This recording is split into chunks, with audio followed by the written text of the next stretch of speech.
My name's Betty Welton and I was born in 1924 and had a good childhood. I went to Lawfield Lane School at Wakefield. First of all I went to the church school, and then I went to Lawfield Lane School and left when I was 14 and got a job straight away, but sadly Mother died just after I'd started work, and she was only 58, but I kept working for about 2 years in a dress shop, but Dad couldn't manage, so I had to leave the job and stay at home and look after Dad, and that's how I learnt to cook and everything, and housework. And then eventually, after years went by, he got married again. So I wasn't very happy, and I said, well, I'm joining the forces. But then he said, I'm not going in the forces, they've got bad names, so I joined the Land Army. And it was the best time of my life. But when I was at home, it was before Mother died, and we had to go down in the cellar, and we used to have to go down some stone steps where there was a big gantry where you kept food, and then the next door you went through was the coal place where the man used to put the coal through a thing on the street, drop the bag of coal through, and we used to have to sit in this cellar while the siren went to say it was all clear.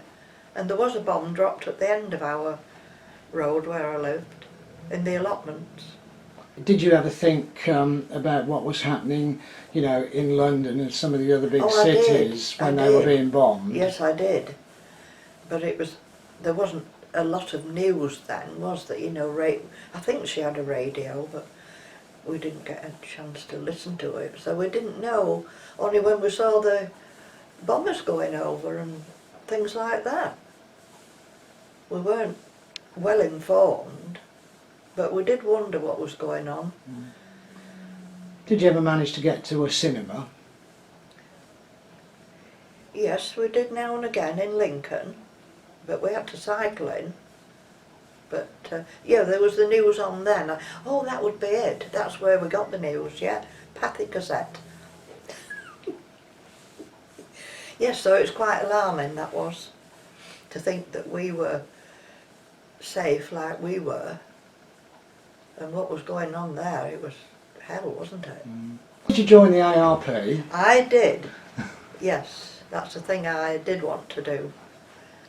And used to go, we had a gas mask when we were at school, little cardboard boxes, and because we had to take them up there into Wakefield, and we used to be on duty, night duty, sleep in a little bed with a stone water bottle, and if you were lucky you were again the stove, a big black stove, freezing cold.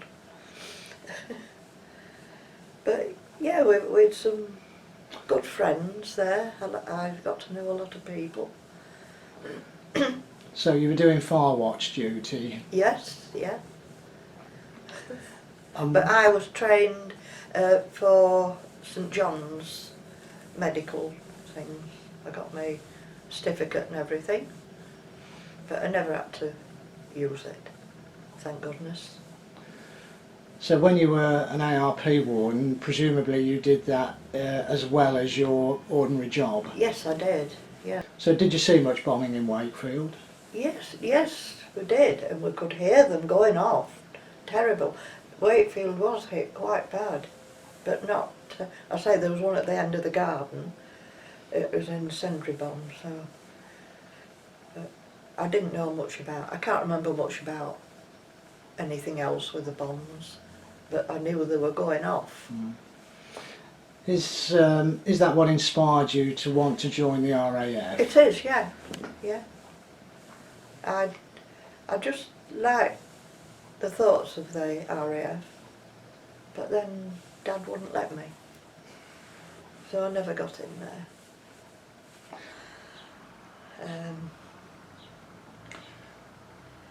Why did you particularly want to join the forces? To get away from cleaning and being a young girl again. What attracted you to the RAF? I don't know really, it was just, I used to love aeroplanes. There weren't so many then, but I used to love aeroplanes, and I thought I'd love to join the Air Force, but it wasn't to be. But it did run in the family later on, because my son joined the Air Force when he was old enough, and so did my daughter. So that was lovely for me. And I joined the Land Army when I was 17 and a half. Dad wouldn't let me join the forces because he said they'd got a bad name. So I said, well, what about the Land Army? And that seemed all right. So I joined up. And I went up, I got my papers and everything, and went up to Westgate Station at Wakefield, where we lived. Got on the train and went right down to Bletchley. And then we got transferred to Amersham in billets there. And it was hard. And we had bicycles where we had to go to work. But apart from that, the airmen used to come from the camp not far away to dances at our hostel, and then we used to go there to their dances, which was good. Did you do a lot of dancing in the war? Yes, I did when we went to Spittlegate, and they used to come to us at Branston. We used to love dancing. But I said Dad would never let me dance, so I never go to a dance at home. But I made them up for it after. And I behaved myself. When you went to Amersham, what sort of work did you do on the land? I was shepherdess and a milkmaid, but more a shepherdess. And I loved that. That was really lovely, being with the lambs when they were born. Well, when I was shepherdess, as I say, I used to have to take the feed out in a little pony and trap. And that was lovely, going on the maid road with the bags of feed, and then, you know, putting it in the troughs for them, and that was a lovely time. Well, I used to have to be there when they were lambing and help the lambs out. And I think it was there that I was doing the milking, and a cow kicked me, and it sent me again the boards, and I sprained my wrist, so I had to go home then on leave. I was on leave about 3 weeks, and then when I was all fit to go back, I joined up again, and I was sent to Grantham, Little Ponton, in private billets, which was nice family. But it was hard work, getting up early and fetching water from the pump down in the stackyard and such things, fetching the cows up. Never thought I'd do things like that. But yes, it went all right. And then they used to kill a pig, which was horrible. I used to have to help with that, with the lady, and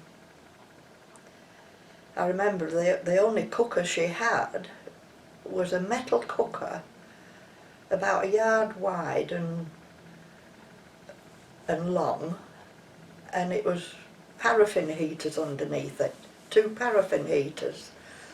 But she used to cook some lovely meals, especially pastry. Remember the big pies we used to get? And then my dad, as I said, he got married, met somebody at Ropsley and got married again. But I didn't used to go home much to Wakefield, I'm afraid. There was nothing there for me.